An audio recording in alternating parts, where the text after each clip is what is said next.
Hi, I'm Amy from the Northern Ireland Science Festival. Welcome to our digital programme. This is our three-part series on the past, present and future of the linen industry in Northern Ireland.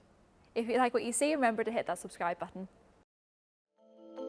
Irish linen was a huge industry right across the island of Ireland. It was famous all over the world. It was regarded as an extremely high quality product. And it's not just the machinery for making flax and linen was exported from here all over the world, as well as linen itself. So it was one of the biggest employers in the country, a huge industry. We do thankfully still have some weavers, and we have one beetler still going, which is amazing, but a lot of the other stages in that supply chain have gone. So it's a huge undertaking to try and bring that back, but it's something we just think would be so nice to see flax growing in fields again here.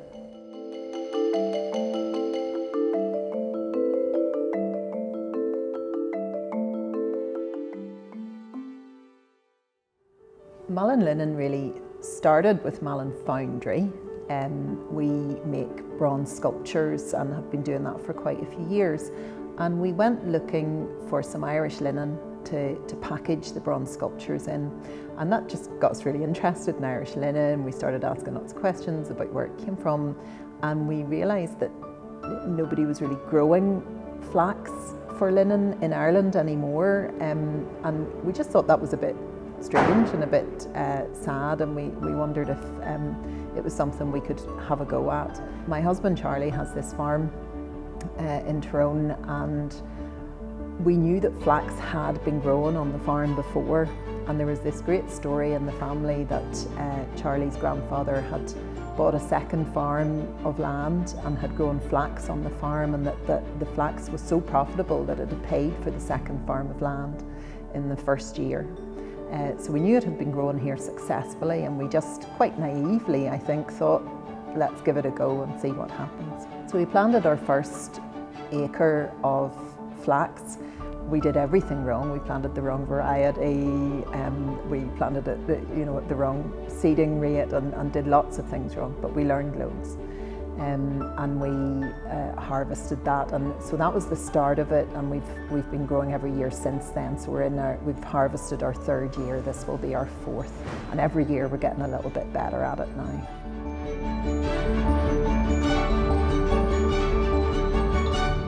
So the first step for us is we prepare the soil in the field. We have a crop rotation, so we plant potatoes the year before, and that gives us nice loose soil to plant the flax. So we sow the flax using an old fiddle. It's by far the best. We've tried lots of different methods, and the old traditional way is actually by far the best. So it only takes about half a day to prepare and plant an acre of flax. So it gets sown with the fiddle, and that gives it a nice distribution. You want it planted just the right amount together to get it to grow good and tall. And traditionally they said it would take 100 days to grow, and we have always found that to be the case as well. And you know it's ready when the stems are nice and golden colour about 2/3 of the way up. It has this beautiful blue flower, and the blue flower comes in the morning, and 12 hours later it disappears, and then they keep coming more and more flowers over a 2 or 3 week period. So it's an absolutely beautiful crop. Bees love it, birds love it. So it takes about 100 days. When we know it's ready, we go in and harvest it. The harvest is our sort of highlight of the year, I guess, for us. And once we know it's ready, and that's always a big decision, is deciding what day we're going to go in, and we're looking at the weather every day. Once we get the day, we call all the friends and family in. Everybody comes along to help us. It has to be pulled rather than cut, and that's about preserving the quality of the fibre. And we're really lucky that we have some of Charlie's uncles who remember pulling flax, and they're in their late 80s now, but they have come up and helped to pull flax on the farm, and that's just really nice to get that knowledge passed down, and they always criticise our technique and how we're doing it. and show us how to do it better. It's lovely to get that kind of support from them. Once you have it harvested, we get it dried, and the next stage is retting. That used to be done in flax dams, but now we do it in a stainless steel tank. So it gets retted, and that's about breaking up the outer core and releasing the fibre from the plant. Once it's been retted, which can take a couple of weeks, we take it out of the tank, we dry it, and the next stage is to break it so that you break up the stems. Then it gets scotched, which means taking off all the other bits of the plant to leave just the nice fibre exposed. Then it gets heckled, which is about putting it through various stages of combs to get it all nice and smooth and straight. Then it gets spun, which can be by hand or by machine. Once it's spun, you've got yarn that you can weave. And then once it's woven, it might go through other stages to bleach it potentially, which was about putting it out in the sun, laying it out in fields. And then it can be beetled, which is about giving it that beautiful sheen at the end. So that's the whole process.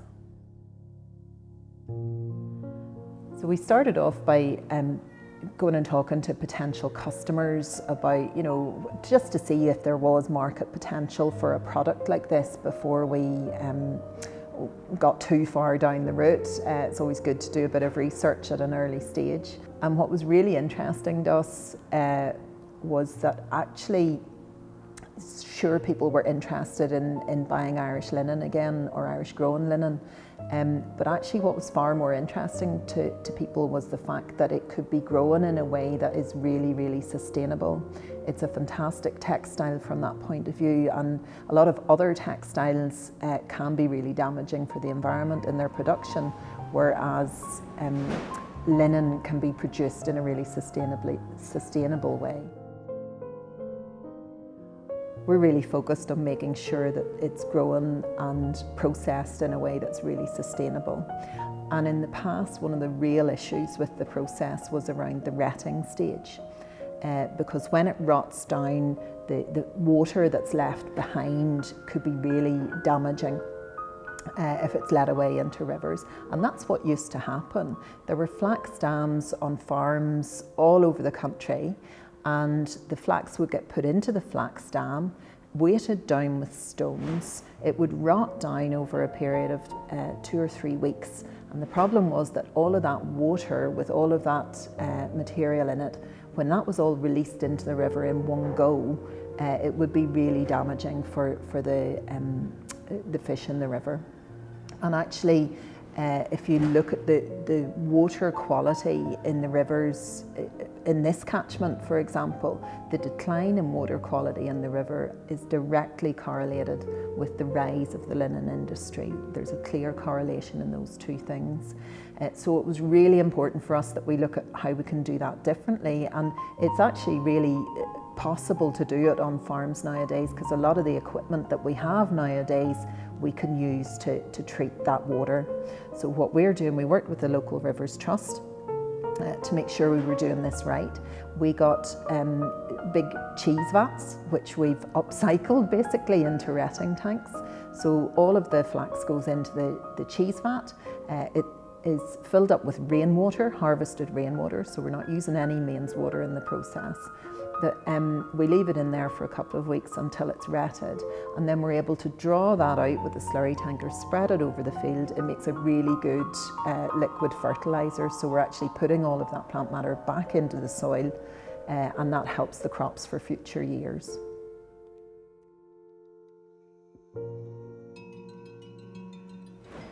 So the scotching can be a really long and laborious process if you're doing it by hand, and there were various machines over the years that would have been used for scotching.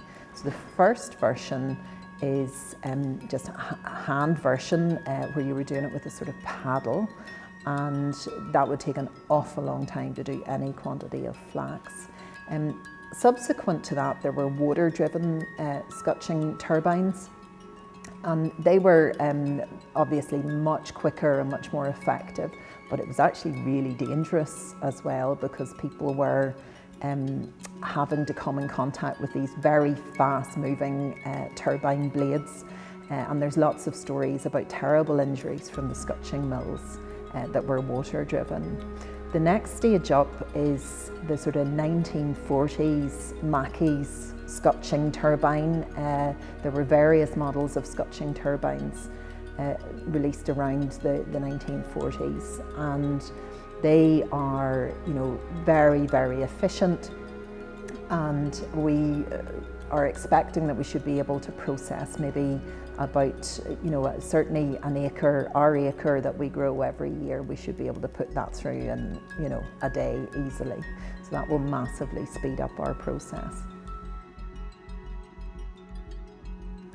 When we first planted our first field of flax, we kind of naively thought that all the rest of the processes that we'd need would be being done somewhere. But when we went looking for, who's going to scutch or who's going to even spin, we suddenly realised that actually a lot of those processes are missing. So we were, really stuck then, because we think, are we going to have to do this by hand, or are we going to have to ship it away somewhere else to be processed? And that just wouldn't have been viable, and it certainly wouldn't have been as sustainable as we wanted it to be. By sheer luck and a series of coincidences, found out that somebody local had got an old 1940s scutching turbine that had been active in a mill in a village nearby up until the 1970s, and it had been stored in a barn and was under in all sorts of small bits under a big pile of other stuff. And we went to see it, and it just, luckily, my husband Charlie is an engineer and a blacksmith and a caster, and was not perturbed by this big pile of bits of machinery. And he could look at it and see that actually it could work. And we have had great fun putting together this massive jigsaw of pieces of machinery. And whoever had taken it apart had helpfully numbered lots of parts of it. So we were able to, that gave us a bit of a guide. And what we've been really, so encouraged by was when we started to tell people what we were doing, and when people saw the flax growing in the field, so many people have come up the lane and said, I used to work with machines like this, or I used to grow flax, or here's a machine, we've got a machine, and people keep giving us machines and parts and all of the stuff that we need. So that's been really encouraging, all of that support, because so many people remember it and remember it being grown here, and we're part of the industry. So it's really nice time to be doing this, because that knowledge is still out there. So the scutcher has gradually gone together bit by bit, and we're at a point now where all the pieces are there, it's all moving, it's all freed up. The motors are coming next week, and we'll go on, and that should get it up and running again. When we started this, I don't think we had any clue about the sort of crazy journey we'd end up on, and the number of people who would get involved and where it could potentially go. And we've just learned so much, but there's all kinds of other aspects to this as well. Natural fibres are being used in all kinds of other ways now. We're replacing a lot of plastics with natural fibre composites. Flax is being used in cars, it's being used to make musical instruments, it's being used to create wall panels and all kinds of different things. So natural fibres, both hemp and flax, are really, are such an important material for the future.